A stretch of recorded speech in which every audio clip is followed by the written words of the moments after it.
What was most alarming last evening was the fact that when I came on the scene, the Guyana Fire Service was here, the men performing their duties, but having a lack in equipment and the ability to access fire hydrants. Hoses being damaged, fire trucks not functioning as they should. And I'll say why I'm saying the fire truck not functioning as it should. Where I live, I can hear when the fire truck leaves the fire station because it is adjacent to adjacent to where I'm living. I heard this fire truck leaving that location and going to somewhere, not necessarily knowing that it was Bushlot, but when I came to the road and I saw the blaze from where I'm living, you could see it from in the skies, I said it had to be Bushlot where this fire truck was going. But the only thing that is functioning properly on this fire truck is that of the siren. You can be at Bushlot and you will hear the siren way in Lovely Last, and it takes about 15 minutes for the truck to pass. And you know how emergency vehicles normally move. But apart from that, what was very much disturbing is to see that our firefighters hadn't any tools, or sufficient tools I should say rather, to access two fire hydrants that are in very close proximity to right where this fire occurred. One is just about 3 or 4 lots away from here. The other is to the other end of the village where they access water from the main, one of the canals, sideline canals.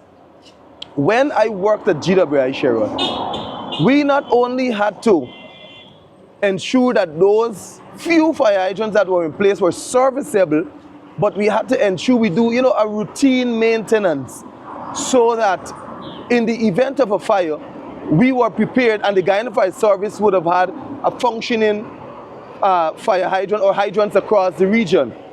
When the coalition government took office, the priority of then CEO, Managing Director, Dr. Richard Van Charles, was to ensure that across the city of Georgetown, that we installed additional fire hydrants. I think it totaled to somewhere about 600 plus. And then we moved to the other outlying regions and we placed similar systems in the regions. When the PPP took office, the cry of fires, every single week we had fires. We couldn't go a proper 2 days without a fire. And for the fact that we knew that fire was coming so often, we said to them we need to have fire hydrants across the regions, especially where our schools are at, where our hospitals, public buildings generally. So they moved to install these 2 fire hydrants that you saw them operating last night, or trying to gain access to operate.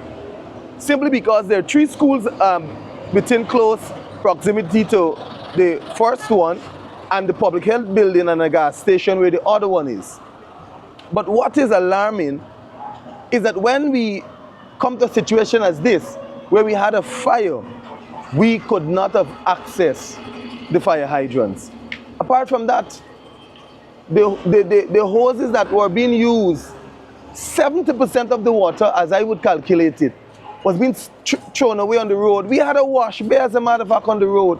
Cars were being literally washed as they were passing or parked, because the hose had as many holes as 11, I think I counted, and it was spraying all over the place.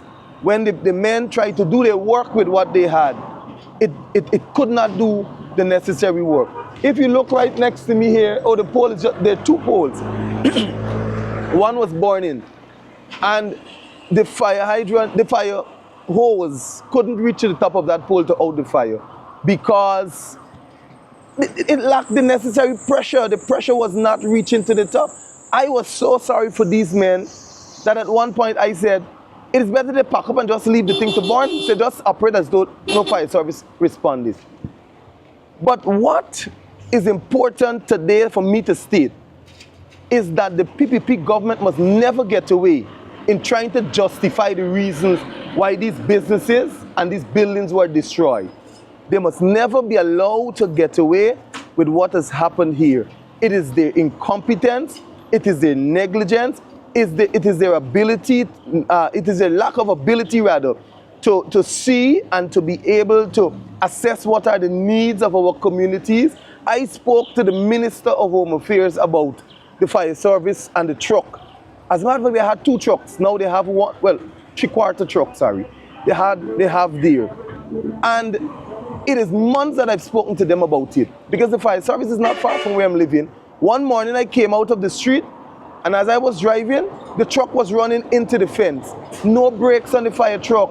What nonsense is that? You cannot have an emergency vehicle without brakes. And it is all because they are not putting the necessary resources where it ought to go.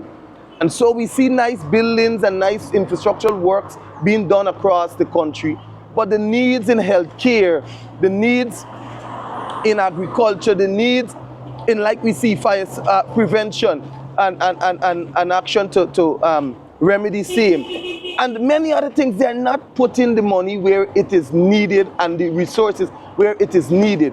The men did their best, to my estimation, the best that they could have done on the ground. But without the necessary resources, they could not have done better than what they did. And so I believe the government should be called out frontly and very early in this, because I know they're hiding from the fact that it is as a result of the lack of resources and all that to the fire service that the buildings had to burn. Because when the initial building, the first building started on fire or was ablaze, it took almost, I stood here, when I came to the scene, I stood here and watched for almost an hour where the last building, or up to the point when the last building was destroyed. And we heard you asking people too, and they were confirming it took more than an hour. It took about that time. And it is simply because the equipment that the men had could not do the job. They came as is necessary, they responded on time from my estimation. But when they came and the water ran out, because there is no open source close to here, except for the fact that the fire hydrant is there that, you know, doesn't function, they couldn't do anything. They had to wait on Gaisuko to respond. They had to wait on the one from Mahaika to respond. They had to wait on the New Amsterdam tender to respond, because... Good afternoon. Good afternoon. Because the one that was here could not have completed the job. And when those responded, Sherrod, they come with some long hoses full of holes. MP Vinceroy Jordan, how many buildings were burnt here? Well, completely, you can see the 3 buildings that were burnt and 1 scorched. The buildings occupied the national, Naliko Nafico Insurance Company. There was a pharmacy here. You know, you could get your medical supplies. There was a jewelry shop. As a matter of fact, we're standing right where the entrance to that. A jewelry shop. There was a bicycle shop. There was a cellular phone outlet. All those were destroyed. We heard also there was a fatality. Yes, there was a fatality. My very good friend, you know, whenever you pass, you would give him a nice call and so on. Brother Carly, he passed as a result of this. I was told that he was in the building at the time. I cannot confirm that, it was just told to me. And as a result of him being trapped some parts in the building, he couldn't get out, and so he died and, you know, was badly burned.